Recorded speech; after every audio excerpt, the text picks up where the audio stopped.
El siguiente reportaje pretende demostrarte una perspectiva diferente sobre el conflicto social más grande de la última década en Bolivia del 2019, con testimonios de quienes se encontraban en primera línea, de quienes no necesariamente eran representaciones o instituciones, sino aquel amigo, vecino y colega periodista que afrontó esta situación.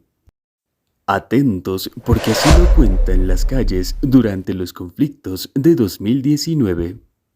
Es importante contextualizar lo que se vivió en 2019 y reconocer a los actores principales de ese conflicto.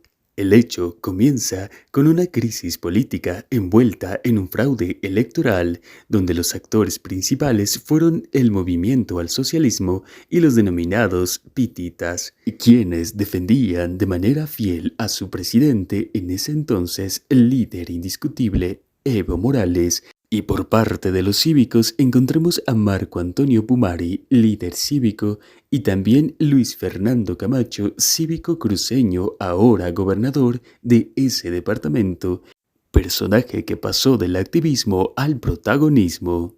Pero también están los otros actores sociales como la policía boliviana, ya que el 8 de noviembre de ese año, gracias a su declarado motín policial, consiguen dar el empujón fundamental para la renuncia del presidente, resultado de la intención por parte de Morales a querer postular a un cuarto mandato, respuesta que la mayoría negó en un 51%. Sin embargo, el 27 de noviembre de 2017 el Tribunal Constitucional lo habilita para postularse a las elecciones presidenciales de 2019, siendo este un antecedente para el estallido del conflicto social. Pero nos centraremos solo en Cochabamba, el escenario de escala con mayor violencia que llegó hasta un punto incontrolable. Si bien Cochabamba, mediante el pronunciamiento de cívicos a nivel nacional, apoyó los paros y bloqueos, la zona urbana se encontraba totalmente bloqueada en una escala de menos a más. Esta avenida fue punto clave para los conflictos suscitados en el año 2019. La resistencia cochala llegaba desde la calle 16 de Julio, y los del movimiento al socialismo se encontraban al otro lado de la avenida Heroínas. Los dividía solo una avenida. Bueno, seguimos en la Heroínas del 16 de julio. Ahora nos encontramos con Marco Flores, vecino de la zona, quien nos va a relatar los hechos sucedidos el año 2019 durante los conflictos en la salida de Evo Morales. Cuéntanos acerca de lo que has vivido durante esas fechas, tu experiencia.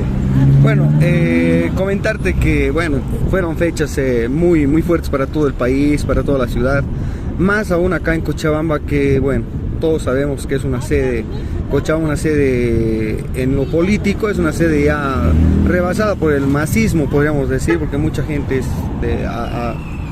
va a ese partido. Y como decías, nos encontramos por acá. Mira, justamente yo estaba aquí en las 16 Heroínas. Estamos a una cuadra de la Plaza Bush, donde era la central, la sede del sindicato, del MAS, etcétera, ¿no?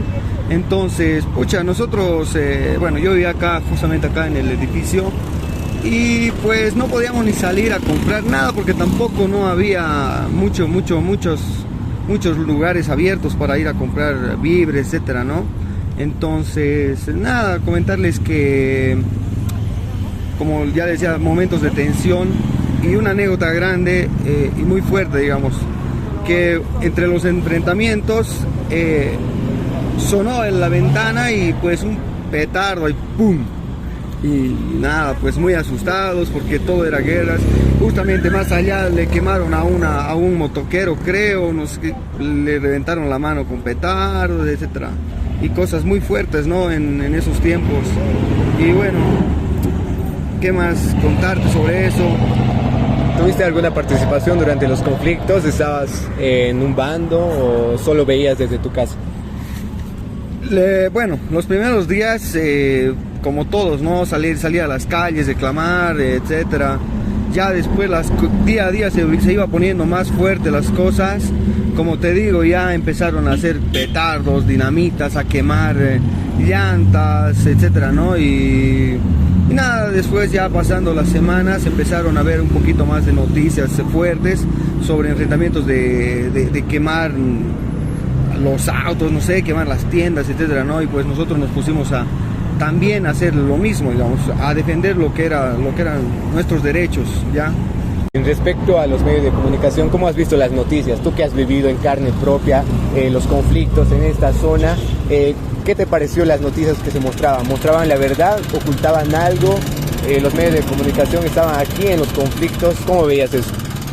Mira, como siempre, te voy a decir que el periodista siempre va a mostrar una parte o cosas épicas y más aún en este tipo de confrontamientos, ellos se arriesgan y se ponen ante no sé, ante los petardos, piedras, dinamitas, fuego, no sé qué más habrán usado, los gases, digamos, ¿no? Pero dan su vida, digamos, dan el todo por tener una información, como se dice, fidedigna, pero bueno, se miraba cosas positivas. Y bueno, en vivo yo miraba que el periodista hacía fotos reales, pero sí, digamos, algunos medios de comunicación tal vez distorsionaban lo que era la información verdadera.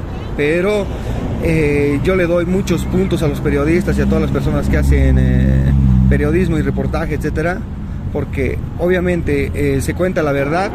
Simultáneamente se daban conflictos en la plazuela Buch, actos que comprendían como respuesta a todo lo vinculado con el Partido Azul, como el incendio de sus instalaciones. Bien, ahora nos encontramos en la Plaza Buch. En este lugar se dio el incendio de la Casa del Movimiento al Socialismo, punto clave para la concentración de los afines al movimiento al MAS. Todos los sindicados venían a este lugar a concentrarse para realizar las marchas a favor del presidente en ese entonces, Evo Morales Ayma. Cochabamba sufría enfrentamientos en sus principales ingresos a la ciudad mineros de Huayculi, la zona sur cochabambina que respondía intentando desbloquear y sacaba con constantes llegadas de cocaleros, hizo que se cree otro sector protagonista en Cochabamba, la resistencia juvenil Cochala. Yacir Molina pasaría a lograr ya no solo liderar a este grupo motociclista que al principio resguardaron los puntos de bloqueo, sino a articularse con escudos y bazocas improvisadas como una organización en escuadrones y diferentes brigadas. La crisis social también afectó a la educación, la salud y el bienestar emocional de muchos universitarios. Muchas de las materias se suspendieron clases en la universidad, el avance, la universidad cerró y como fue un hecho que antecedió a la pandemia, aún no contábamos, ¿no?, con lo necesario en cuanto a las herramientas virtuales para poder continuar con el avance. Y más cuando estábamos prácticamente entre finales del segundo parcial y ya inicios del último parcial. Los periodistas también jugaron un rol en el conflicto, pues se encargaron de dar cobertura constante a estos hechos y experimentarlo personalmente. Se tiene la declaración de estos periodistas que nos comentan su experiencia. Nos encontramos con Martín Colque, periodista. Una pregunta sencilla. ¿Cuál era el rol que cumplió usted en los conflictos del 2019? Primero era jefe de noticias de Bolivisión y bueno, habían dos roles fundamentales. El primero era procesar toda la información que se generaba aquí en Cochabamba sobre el tema y el segundo rol era cubrir lo que estaba ocurriendo en ese momento. Entonces había que, digamos, que establecer los criterios sobre ambas cosas, un trabajo de jerarquizar y ver lo más importante, y lo segundo, ir a hacer la cobertura durante los conflictos, ¿no? ¿Y cuál fue, digamos, una dificultad al momento de trabajar como periodista durante el 2019? Varias dificultades. La primera, bueno, poner en riesgo la vida, porque el enfrentamiento era franco entre los que estaban involucrados al margen de la intervención militar y policial. Había otras dificultades como no se podía cubrir todo, porque había fuentes que nos negaban o nos maltrataban. Y bueno, últimamente, en el último año, la Fiscalía me ha convocado a declarar para que yo pueda dar mi versión sobre lo que había visto, aunque la Fiscalía también debe entender que estoy amparado en la ley de imprenta. Entonces, por lo menos se ha dejado sin efecto aquello, pero sí también hubo ese momento inaceptable, porque nosotros tenemos una norma que nos ampara en las actividades que desarrollamos, ¿no? Entonces nace la duda de saber el papel de un periodista cuando se produce este tipo de crisis política en un país. Quizá lo mejor no echar más leña al fuego, porque esto puede llevarse luego vidas consigo. Propiciar el diálogo y la paz como mejor opción, porque este ejercicio implica tratar con la cabeza fría en tiempos calientes.